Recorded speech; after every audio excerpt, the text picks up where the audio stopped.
Start करा था जब पढ़ना, सबसे पहले हमने क्या पढ़ा था? General entries, right. उसके बाद हमने लेजर के क्वेश्चंस कर लिए हैं। अब हमें सब्सिडरी बुक्स पढ़नी है। अब आप कहेंगे सर ये सब्सिडरी बुक्स होती क्या है? तो देखिए, सब्सिडरी बुक्स का मतलब होता है भाई जनरल एंट्रीज में हमने जो ट्रांजेक्शन रिकॉर्ड किए हैं वो डेट वाइज ट्रांजेक्शन रिकॉर्ड किए हैं, ठीक है। फिर लेजर में हमने इंडिविजुअली सबके अलग अलग लेजर में उसकी पोस्टिंग कर दी। अब कुछ ऐसी बुक्स होती हैं, कुछ ऐसे ट्रांजेक्शन्स होते हैं जिसको कि हम सब्सिडरी बुक्स पे डायरेक्टली रिकॉर्ड करते हैं। अभी एक चीज आप और समझिएगा, जब मैं आपको जनरल एंट्री सिखा रहा था तो हमने सारे ट्रांजेक्शन जनरल में ही कर दिए थे, चाहे वो कैश ट्रांजेक्शन हो, चाहे बैंक का हो, चाहे जो भी हो, सभी जनरल में कर दिए थे, राइट। लेकिन सब्सिडरी बुक्स में मतलब क्या होता है कि कुछ स्पेशल बुक्स बनाई जाती हैं, जैसे परचेज बुक हो गई, ठीक है, परचेज बुक। एक हो जाएगी आपकी सेल्स बुक, ठीक है। एक हो जाएगी आपकी परचेज रिटर्न बुक, ठीक है। और एक हो जाएगी सेल्स रिटर्न बुक। ध्यान से समझना है, बहुत इंपॉर्टेंट कॉन्सेप्ट है। एक हो जाएगी आपकी कैश बुक, ठीक है। तो कैश बुक बता दूंगा मैं, इसमें 3 टाइप्स की कैश बुक बनाते हैं, single column, double column, triple column. और एक आपके कुछ और एक्स्ट्रा बुक बनाते हैं, बीआर बुक और बीपी बुक, ठीक है, बिल्स रिसीवेबल और बिल्स पेबल। अब सब्सिडरी बुक्स में होता क्या है, किस तरीके के ट्रांजेक्शन्स रिकॉर्ड करते हैं, इसके अलावा एक होता है जनरल प्रॉपर, ठीक है। जनरल प्रॉपर जो कि हम जनरल एंट्रीज के लिए अभी पढ़े थे, उसी को जनरल प्रॉपर कहते हैं। तो ओवरऑल आपने अभी तक क्या सीखा, अकाउंटिंग एग्जैक्टली कैसे करना है। अब आप देखिए, मैं आपको रियल अकाउंटिंग का एक्सपीरियंस बता रहा हूं, ठीक है।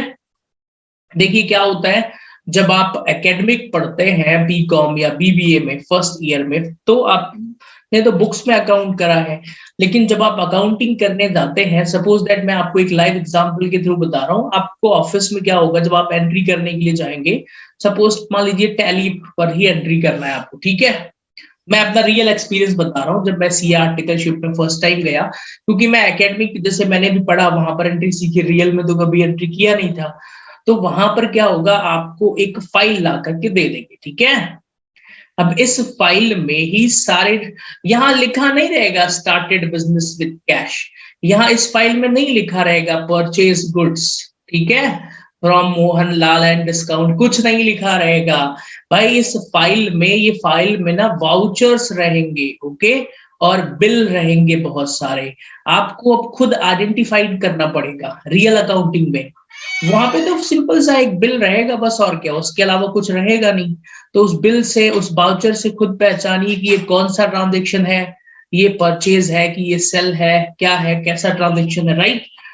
तो देखिए, जैसे मैं आपको बता रहा हूँ, जब मैंने फर्स्ट टाइम रियल अकाउंटिंग किया था तो क्या क्या तकलीफें, क्या क्या प्रॉब्लम्स आई थी, उसी में आप बहुत सारी चीजें सीखेंगे भाई। जैसे हमें बुक्स एकेडमिक्स में जनरल एंट्री करना होता है तो ट्रांजेक्शन हमेशा लिखा रहता है और उसकी एंट्रीज कर देना है। रियल अकाउंटिंग में पहली बात, आपको कोई नोटेड ट्रांजेक्शन नहीं मिलते हैं आपको, जैसे सैलरी पेड, ठीक है, तो वहां ऐसा थोड़ी लिखा रहेगा सैलरी पेड, एक पे स्लिप लगी होगी।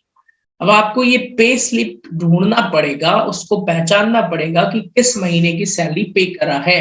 तो अब इसकी एंट्री कहाँ करेंगे, कौन से वाउचर में करेंगे, इसके लिए टैली जब आप लोग सीखेंगे कभी फ्यूचर में, टैली एक अकाउंटिंग सॉफ्टवेयर है और जनरली इंडिया में ज्यादातर वही यूज होता है अकाउंटिंग के लिए।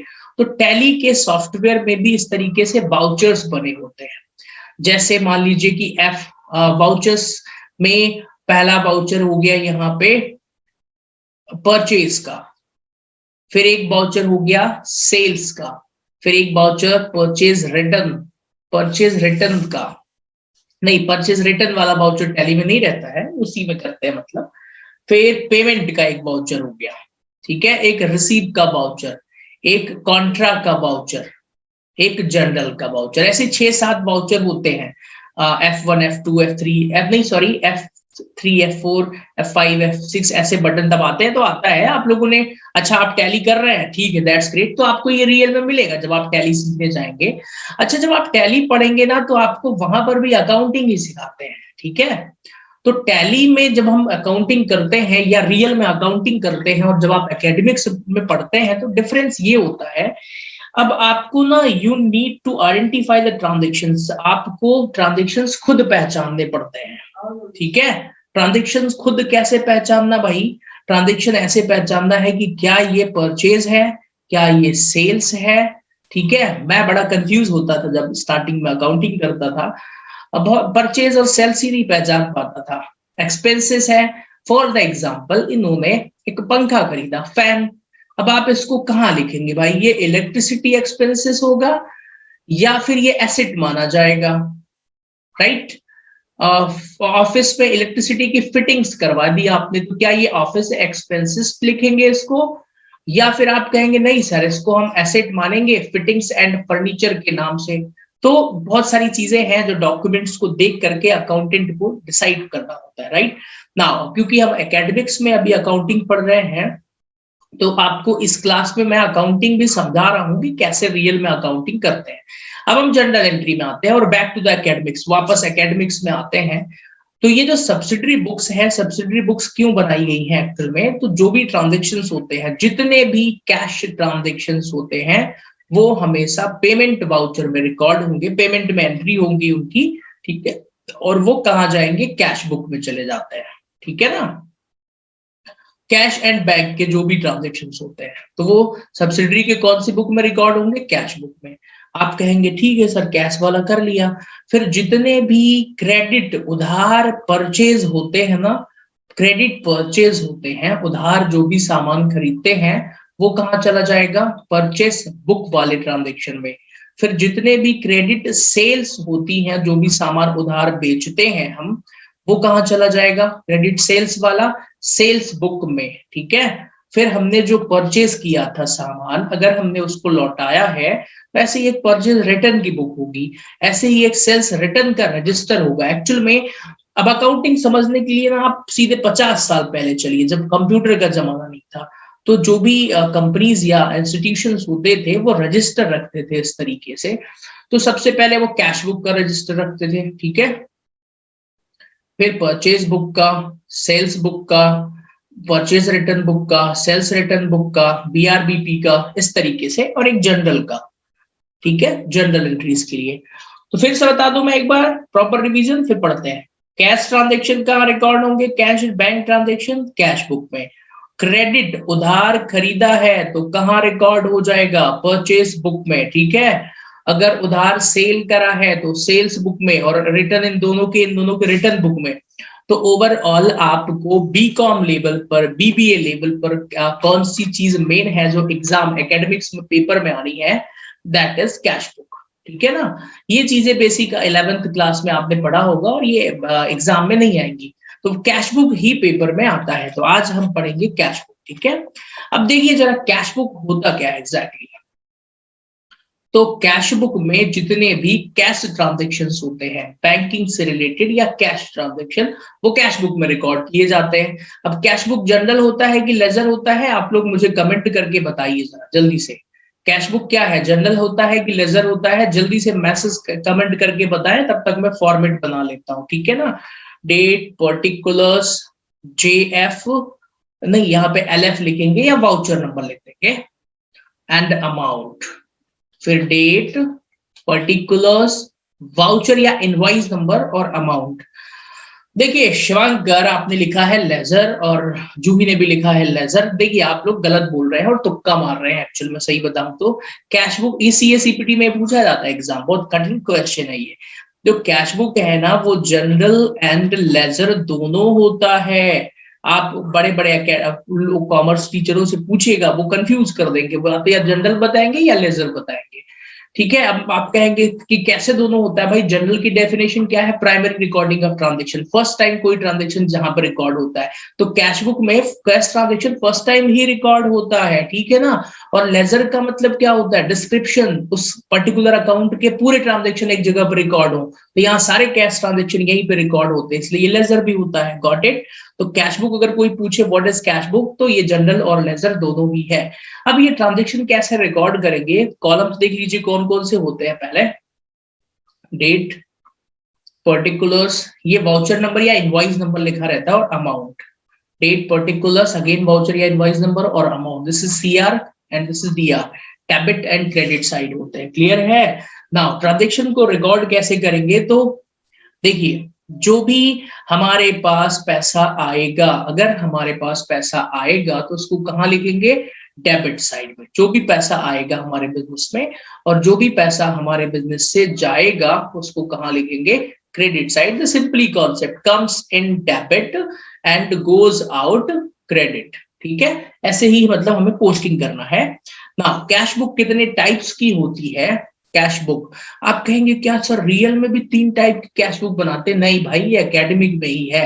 रियल में तो एक ही कैश बुक का लाल रजिस्टर बनाते हैं। ठीक है, लाल कलर का होता है। बाजार में आप जाएंगे ना किसी बड़ी दुकान में, उससे कहेंगे कैश बुक का रजिस्टर दे दो, दे देगा वो। ठीक है, तो देखिए अब तो पहली जो होती है उसको कहते हैं cash book, simple cash book, single column cash book, single column. ठीक है ना। दूसरी फिर डबल कॉलम, मतलब इसमें डिस्काउंट और एक एक्स्ट्रा कॉलम होता है डिस्काउंट का, और एक ट्रिपल कॉलम कैश बुक होती है। ट्रिपल कॉलम में cash plus bank plus discount 3 अलग अलग होते हैं, और ये सिर्फ एकेडमिक्स में, पढ़ाई लिखाई में काम आती है। रियल में सब ट्रांजेक्शन ना एक ही कैश बुक में रिकॉर्ड कर देते हैं। वैसे जब आप टैली में करेंगे तो ये जो कैश बुक का चक्कर है उसके लिए उन्होंने एक अलग से वाउचर बना दिया, कॉन्ट्रा। तो जिसमें कैश और बैंक ट्रांजैक्शन इन्वॉल्व होते हैं वो वाली एंट्री कॉन्ट्रा वाले वाउचर में टैली में हो जाती है। Got it? तो चलिए अब हम पढ़ना स्टार्ट करते हैं। अभी तो बेसिक समझ लिया आपने टैली इसका, कैश बुक का। अब 1-2 क्वेश्चन मैं आपको स्क्रीन पे डिस्प्ले करवाता हूं और इनको सॉल्व करते हैं। ठीक है ना, तो ध्यान से सुनना है और 1-2 क्वेश्चन को हम सॉल्व करते हैं। बहुत ही इंटरेस्टिंग क्वेश्चन है। मैं स्क्रीन पर ही, क्योंकि इसका सॉल्यूशन भी है तो यहीं पे आपको दिखा दूंगा और यहीं पे सॉल्व भी कर लेंगे। इसके आगे आप लोग खुद ही फिर सॉल्व करेंगे। देखिए ध्यान से, एक क्वेश्चन मैं सिंपल कैश बुक का कराऊंगा, एक question double column cash book का और एक ट्रिपल कॉलम, मतलब एक एक क्वेश्चन में सबका करा दूंगा। ठीक है ना। बाकी आप लोगों के लिए होमवर्क भी रहेगा, होमवर्क करिएगा। और ये चैप्टर इजी है क्योंकि, तो इसको हम जल्दी से फिनिश कर लेंगे। ठीक है ना, चलिए स्टार्ट करें। पहले अच्छे से क्वेश्चन पढ़ते हैं। स्क्रीन पर क्वेश्चन डिस्प्ले हो रहा है आप लोगों को। From the following particulars Ashok brothers sorry prepare cash book with cash column only. ठीक है, ठीक है। तो हमने कॉलम खींच लिया। यहाँ पे इन्होंने वाउचर नंबर, एलएफ नंबर दोनों लिखा है, तो आप भी दोनों लिखिए, नहीं लिखेंगे तो भी चल जाएगा, इतना चलता है। ठीक है। Now this is very simple question, you just need to put it. पहला प्रश्न है, बीकॉम और बीबीए दोनों के लिए ये यूजेबल है, तो आप लोग सीखिएगा, या आप कोई भी एकेडमिक स्टडी कर रहे हैं, अगर आपको कैश बुक सीखना है तो ये बढ़िया बेसिक ट्रांजेक्शन है। भाई 1 जुलाई को ओपनिंग बैलेंस यहाँ पर दिया हुआ है। कैश बुक का हमेशा स्टार्टिंग में जो बैलेंस होता है वो डेबिट बैलेंस होता है, तो सबसे पहले डेबिट पे हम लिख देंगे to balance brought down, debit side में। अच्छा, ये बीडी का मतलब क्या होता है, ब्रॉट डाउन। ब्रॉट मतलब होता है डाउन, मतलब देखिए एक्चुअल में बैलेंसेस जो हम लिखते हैं ना तो एक सीधी होता है, कैरिड डाउन। कैरिड मतलब ले जाना और आगे मतलब बैलेंस को आगे ले जाओ, आगे मतलब नीचे ले जाओ, डाउन तो नीचे मतलब कि अगले साल ले जाओ। Got it? तो जब हम फर्स्ट टाइम लिखते हैं तो ब्रॉट, ब्रिंग की थर्ड फॉर्म ब्रॉट जो है वो ब्रॉट मतलब लाना, तो बैलेंस को हम लेकर आ रहे हैं। ठीक है ना, तो वही बीडी शॉर्टकट बन गया ये। तो ये पहले के जमाने का है, ये बहुत पुराना नियम है। बीडी सीडी क्लियर हो गया? चलिए ओके। तो बैलेंस बीडी मतलब ब्रॉट डाउन, अंडरस्टैंड नाउ। चलिए अब देखिए जरा, तो ओपनिंग कैश बैलेंस 1000 रुपीज कहाँ लिखेंगे, डेबिट साइड में। किस नाम से, टू बैलेंस ब्रॉट डाउन। कौन से कॉलम में, अभी सिंगल कॉलम है कैश बुक का। फिर हमने कॉन्सेप्ट कौन सा सीखा, सिंपल कॉन्सेप्ट लगाना है। पैसा हमारे पास आएगा, हम मतलब बिजनेस, तो डेबिट में लिखेंगे, जाएगा तो क्रेडिट में लिखेंगे। तो भाई gift to Ram Mohan 600, give मतलब देना, पैसा दिया किसको, राम मोहन को, तो क्रेडिट में लिखिए यहाँ पे। बाय राम मोहन कितना पैसा दिया है, 600 रुपए। Got it? फिर रिसीव फ्रॉम दिनेश, रिसीव 2000 पैसा मिला है, तो कहाँ लिखेंगे, डेबिट में, टू दिनेश करके 2000 रुपए। फिर बॉट फर्नीचर, खरीदा है, पैसा गया तो क्रेडिट में, बाय फर्नीचर 500 रुपए। कैश सेल, सामान बेचा, पैसा आया तो 700 डेबिट में। कैश परचेस 1000 पैसा गया तो क्रेडिट में। ठीक है। फिर रिसीव फ्रॉम मोहन 800 रुपए पैसा मिला तो डेबिट में। Withdraw cash for domestic expense, withdraw मतलब बिजनेस से पैसा निकालना, और डोमेस्टिक के लिए निकाला है तो इसको ड्रॉइंग्स कहते हैं, तो ये भी कहाँ रिकॉर्ड होगा, क्रेडिट साइड में। पेड वेजेस 400 रुपए कहाँ रिकॉर्ड होगा, क्रेडिट साइड में। कैश सेल्स 200 रुपए कहाँ रिकॉर्ड होगा, कैश सेल्स कहाँ रिकॉर्ड होगा, जल्दी बताइए भाई। पैसा आया डेबिट साइड में, पेड सैलरी 700 क्रेडिट साइड। तो ये जो ये ट्रांजेक्शन्स को ध्यान से सुनिएगा, ट्रांजेक्शन्स को यहाँ कैश बुक में हमने रिकॉर्ड कर दिया, ठीक है। पहला काम क्या था, हमने रिकॉर्ड कर दिया, पोस्टिंग कर दिया हमने, जैसे लेजर में पोस्टिंग करते हैं। नाउ अगला काम होता है इसकी बैलेंसिंग करना, ठीक है ना।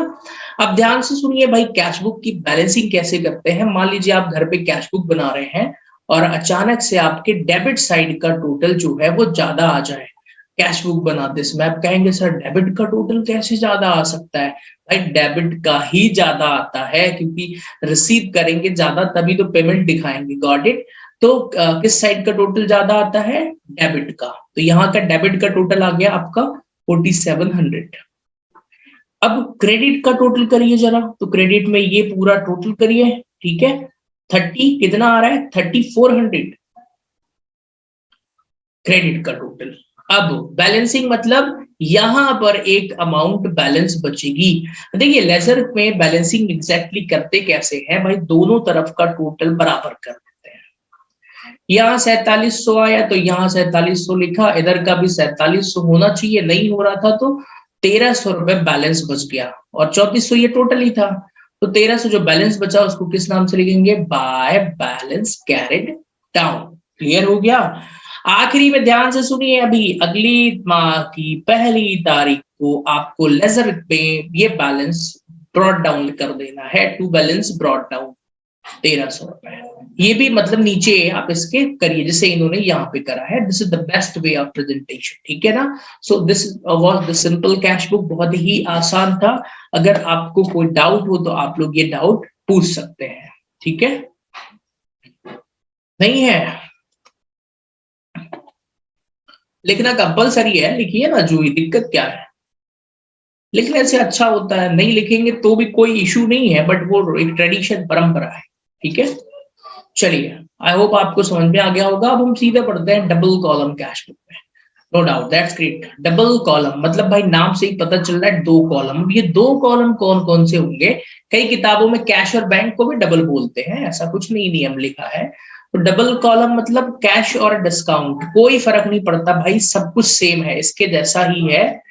सिर्फ दो अमाउंट के कॉलम बनेंगे, कैश का और एक डिस्काउंट का। और क्रेडिट में भी ऐसे ही, कैश का और डिस्काउंट का, बाकी एवरीथिंग इज सेम। ओके, इसमें भी वही कॉन्सेप्ट है, पैसा हमारे बिजनेस में आएगा तो डेबिट साइड में रिकॉर्ड करेंगे, कम्स इन डेबिट। अच्छा, डिस्काउंट की पोस्टिंग कैसे करेंगे भाई, मान लीजिए कैश रिसीव हो रहा है तो पैसा तो डेबिट में लिख रहे हैं तो डिस्काउंट भी डेबिट में लिख देंगे। हम कैश पेमेंट कर रहे हैं तो हमें डिस्काउंट मिल रहा है, तो कैश पेमेंट करते समय डिस्काउंट है तो क्रेडिट में लिख देंगे। तो सीधा कॉन्सेप्ट ये है कि जहां पर कैश वाली पोस्टिंग करेंगे उसके बाजू में डिस्काउंट वाली पोस्टिंग भी कर देंगे। I hope it is clear. Now listen one important thing, ये जो यहाँ पर ना, क्योंकि अगर आप कोई कॉम्पिटेटिव एग्जाम्स देंगे फ्यूचर में, वहां पर जब ऑब्जेक्टिव में क्वेश्चन पूछे जाते हैं तो वेट फॉर 1 मिनट।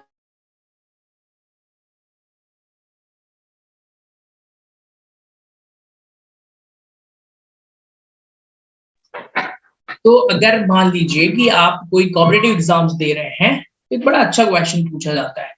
ये कैश बुक है, डेबिट साइड क्रेडिट साइड। यहाँ डेबिट में जो डिस्काउंट होता है उसको क्या कहते हैं और क्रेडिट में जो डिस्काउंट होता है उसको क्या कहते हैं।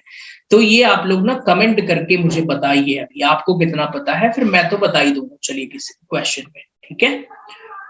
ओके नाउ, तो अब हम क्वेश्चन सॉल्व करें again. This was very easy question. Screen पर आपके क्वेश्चन डिस्प्ले हो रहा है। अगर किसी स्टूडेंट के पास क्वेश्चन नहीं है तो पहले आप स्क्रीनशॉट ले लें, और मैं तो यही कहूंगा कि भाई इसको एक बार खुद से सॉल्व करिए पहले, ठीक है ना। खुद से सॉल्व करेंगे तो ज्यादा आता है। शिवांकर आप नहीं जानते कोई बात नहीं, मैं बता।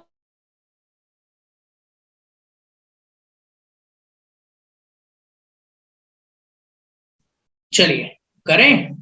तो cash book with cash and discount column. अब कैश बुक में कैश और डिस्काउंट मैंने बताया कि एक एडिशनल कॉलम बढ़ जाएगा, बाकी सब कुछ सेम है, नथिंग चेंज्ड।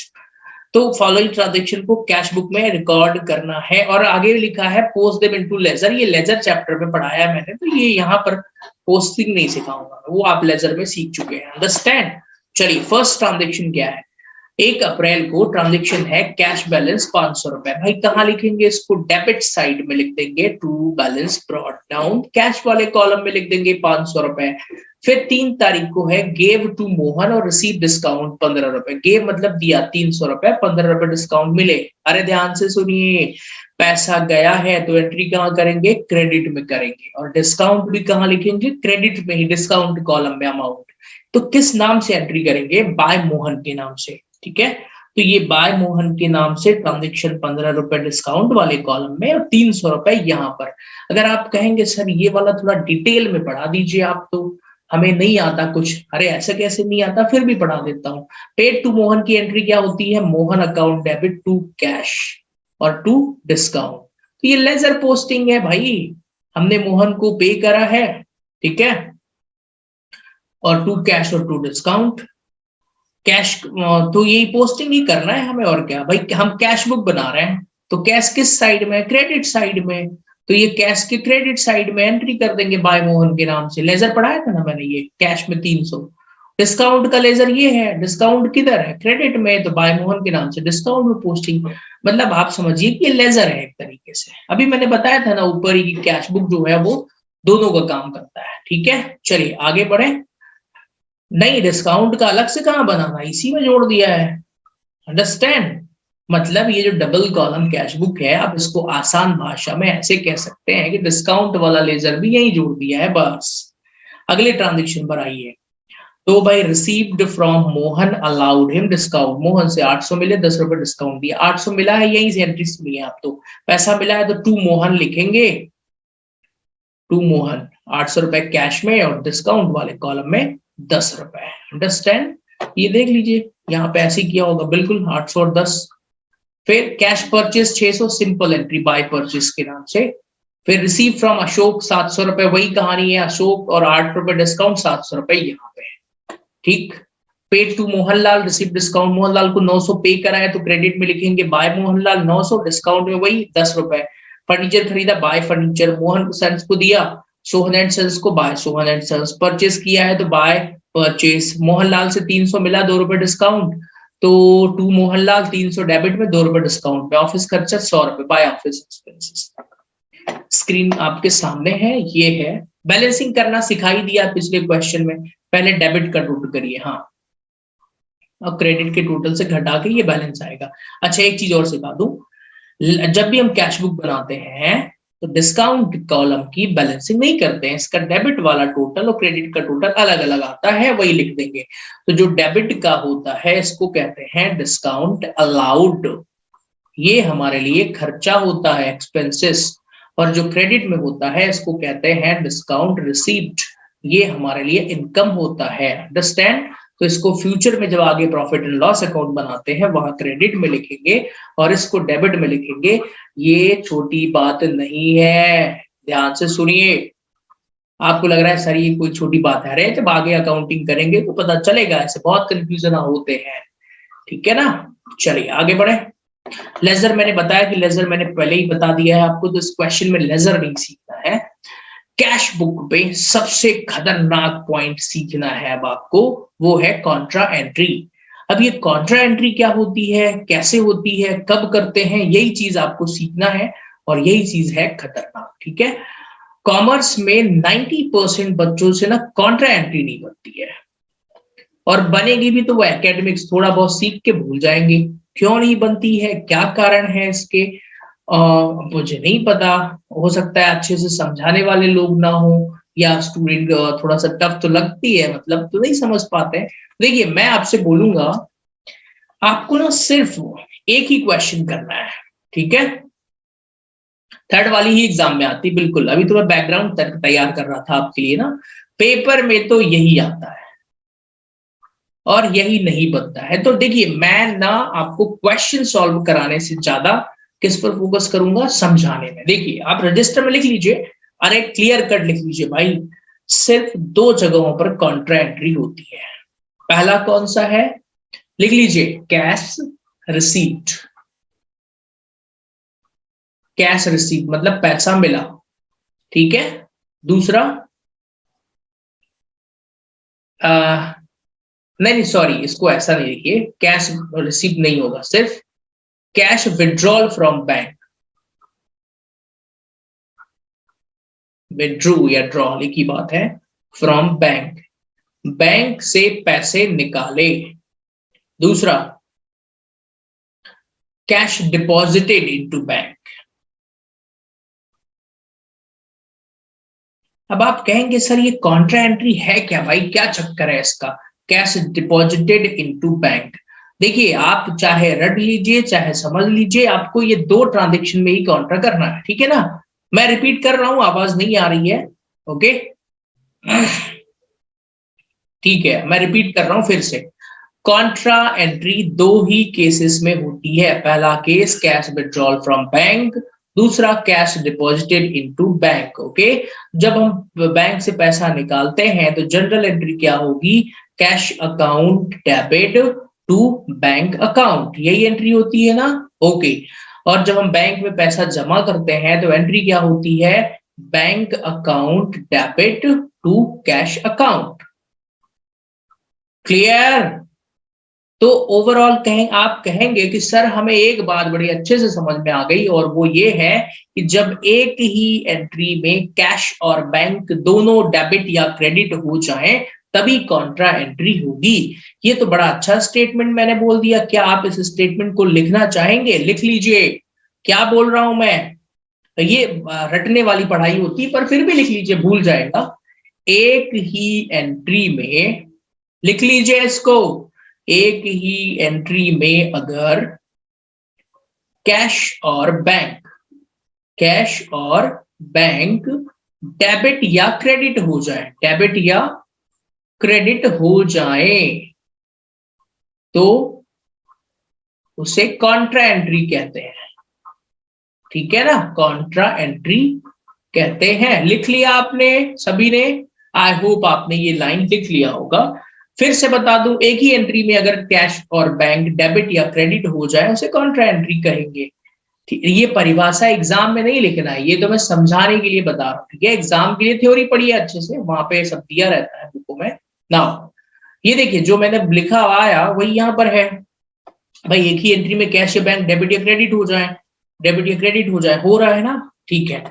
ध्यान से सुनिए, सिर्फ दो ही ऐसे केसेस हैं जहां पर कॉन्ट्रा एंट्री होती है, उसके अलावा कहीं भी कॉन्ट्रा एंट्री नहीं होगी। क्लियर हो गया ये बात सभी को। चलिए अब आप कहेंगे सर कि वो चेक वाले में बड़ा दिक्कत होती है, हमको चेक वाले में प्रॉब्लम होती है, तो सॉरी, एक सिचुएशन चेक वाली बनती है, सिर्फ तीसरी सिचुएशन है वो चेक। और ये चेक वाला खतरनाक कॉन्सेप्ट है, ये जनरल एंट्री में भी सिखाया था मैंने, और ये ना तो 99.5% बच्चों को समझ में नहीं आता है चेक वाला कॉन्सेप्ट। तो मैं आपको लेकिन सिखा देता हूं, क्योंकि मैं सवाल कराने पर ज्यादा यकीन नहीं करता हूं, मैं चाहता हूं कि आप चीजों को अच्छे से सीखें, ठीक है। और चेक वाला इसी क्वेश्चन में आएगा भाई, कॉन्ट्रा, ओके। सीखना है कि नहीं सीखना है, नहीं सीखना है तो ये चेक वाला ट्रांजैक्शन समझिए आप, चेक वाला ट्रांजैक्शन ध्यान से सुनिएगा, यहां समझा देता हूं, कहीं भी समझा दूंगा, it is not a big issue. चलिए यही समझा देता हूं मैं, सुन लीजिए ध्यान से। चेक वाला ये चक्कर क्या है, अभी मैंने आपको क्या सिखाया, एक फ्री कॉल लीजिए, कॉन्ट्रा एंट्री, कैश डिपॉजिट, ठीक है, और कैश विड्रॉल, दो ही केस में एंट्री होती है ना, ओके।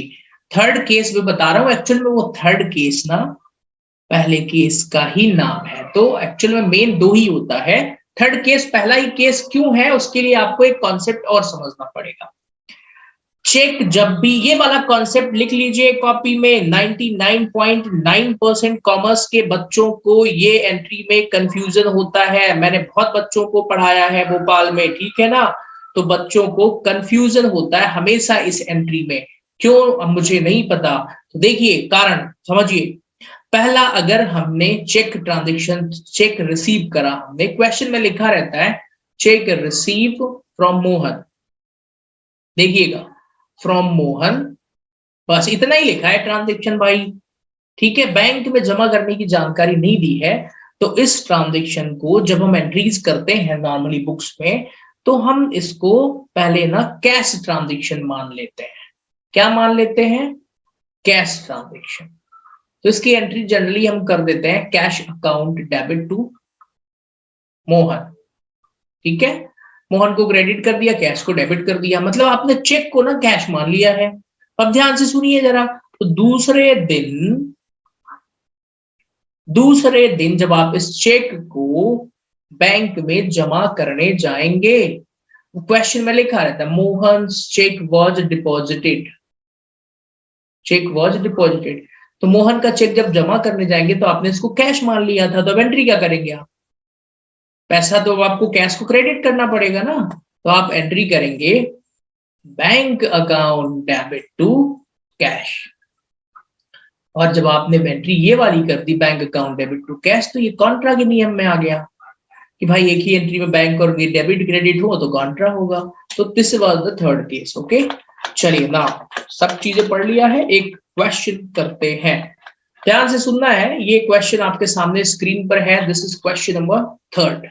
बहुत प्यारा सा क्वेश्चन है, जिस बच्चे को भी जनरल एंट्री सीखना हो सबसे पहले इसका स्क्रीनशॉट ले लीजिए इस क्वेश्चन का, फिर हम इसको सॉल्व करते हैं, यहीं से है। ठीक है ना, देखिए भाई ओपनिंग बैलेंस दिया है 225 रुपए। बैंक ओवरड्राफ्ट क्या होता है? बैंक ओवरड्राफ्ट मतलब बैंक का नेगेटिव बैलेंस। बैंक का हमेशा डेबिट बैलेंस होता है, जब भी ओवरड्राफ्ट दिया हो तो वो क्रेडिट साइड में नेगेटिव में लिख देते हैं। ठीक है, तो दोनों ही बैलेंसेस हैं। तो इस क्वेश्चन की शुरुआत कहाँ करेंगे? डेबिट साइड में लिखेंगे to balance brought down, credit में भी लिखेंगे बाय बैलेंस ब्रॉट डाउन, और बैंक वाले कॉलम में 400 लिखते हैं। ठीक है, फिर कैश सेल्स 500, जिसमें से कि बहुत खतरनाक दे दिया पहले ट्रांजेक्शन, मजा आ गया। क्या लिखा है? ये बोल रहा है कैश सेल्स 500 किया, out of which deposited in bank 150 रुपए, 150 बैंक में जमा कर दिया। अब आप इसको कैसे करेंगे भाई? तो एक काम करिए ना, सबसे पहले हम टू सेल्स दिखा देते हैं कैश कॉलम में 500, फिर 150 रुपए बैंक में जमा करेंगे तो कॉन्ट्रा एंट्री कर देंगे। आप कहेंगे सर ये कॉन्ट्रा एंट्री होती कैसे है? अच्छा, मजेदार बात यह है कि इसका सॉल्यूशन नहीं है यहाँ पे, तो you need to solve yourself. Okay, तो इस क्वेश्चन को मैं आपके लिए होमवर्क दे रहा हूं, मैं तो सिखा रहा हूं, अब मैं करवा भी दूंगा, पर आप समझिए अब इस 150 की कॉन्ट्रा एंट्री कैसे करेंगे। ठीक है, तो भाई कॉन्ट्रा एंट्री का मतलब हमारे पास 500 जमा कर लिया, ये तो हो गई। 150 जा रहा है तो सिंपल है, पैसा गया तो यहां लिखेंगे क्रेडिट में by cash, sorry by bank, cash और बैंक, कैश गया तो कैश कॉलम में 500, यहां लिखिए सी मतलब कॉन्ट्रा। अरे यही पैसा बैंक में भी चला गया ना, तो बैंक का बैलेंस बढ़ गया, तो यही बैंक के डेबिट में लिखेंगे टू कैश 500 और कॉन्ट्रा। अंडरस्टैंड? ओके, तो एक ही ट्रांजेक्शन में कैश और बैंक आ जाए तो उसी को कहते हैं कॉन्ट्रा एंट्री। क्लियर हो गया? ये क्वेश्चन आप लोगों के लिए होमवर्क है, और बाकी मैं रिकमेंड करूंगा अगर आपके पास कोई 11th क्लास की बुक है किसी भी राइटर की या एनसीईआरटी हो, आप उससे एक बार बेसिक क्वेश्चन सॉल्व कर लें। फिर भी आपको लगता है कि नहीं सर हमें तो आप सिखाइए, ये क्वेश्चन नंबर 4 है, इसका स्क्रीनशॉट ले लीजिए आप, इसमें ये सॉल्यूशंस के साथ में है। सो इसका स्क्रीनशॉट लीजिए, स्क्रीन पर परफेक्ट आ रहा है, and try to solve this question also. Okay, this is your homework, जल्दी कीजिए, स्क्रीनशॉट लीजिए। क्लियर हो गया? ओके,